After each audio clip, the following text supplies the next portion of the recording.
আর একটা ছোট্ট ঘটনা বলতে চাই। 2 বছর আগে পিলখানা গণহত্যা দিবস উপলক্ষে আমরা একটি আলোচনা সভার আয়োজন করেছিলাম। তখন আমাদের দল জাগপা 12 দলীয় জোটে ছিল। প্রধান অতিথি হিসেবে এসেছিলেন বিএনপির একজন স্থায়ী কমিটির সদস্য। সেদিন আমি বক্তব্যের মধ্যে ওই হিন্দুস্তানের বিরুদ্ধে কথা বলেছিলাম দেখে বিএনপির ওই স্থায়ী কমিটির সদস্য রাগ করে সমাবেশ থেকে চলে গিয়েছিলেন।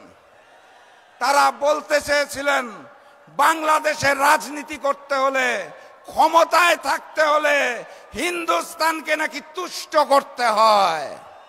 5ই আগস্ট বাংলার জনগণ জানিয়ে দিয়েছে বাংলার মাটিতে হিন্দুস্তানের আধিপত্যবাদ এবং আগ্রাসন চলবে না ইনশাআল্লাহ। প্রভু হিসাবে আমরা হিন্দুস্তানকে মানি না। আমাদের প্রভুর নাম মহান রব্বুল আলামিন আল্লাহ। আল্লাহ ব্যতীত কারো সামনে মাথা নত করতে চাই না।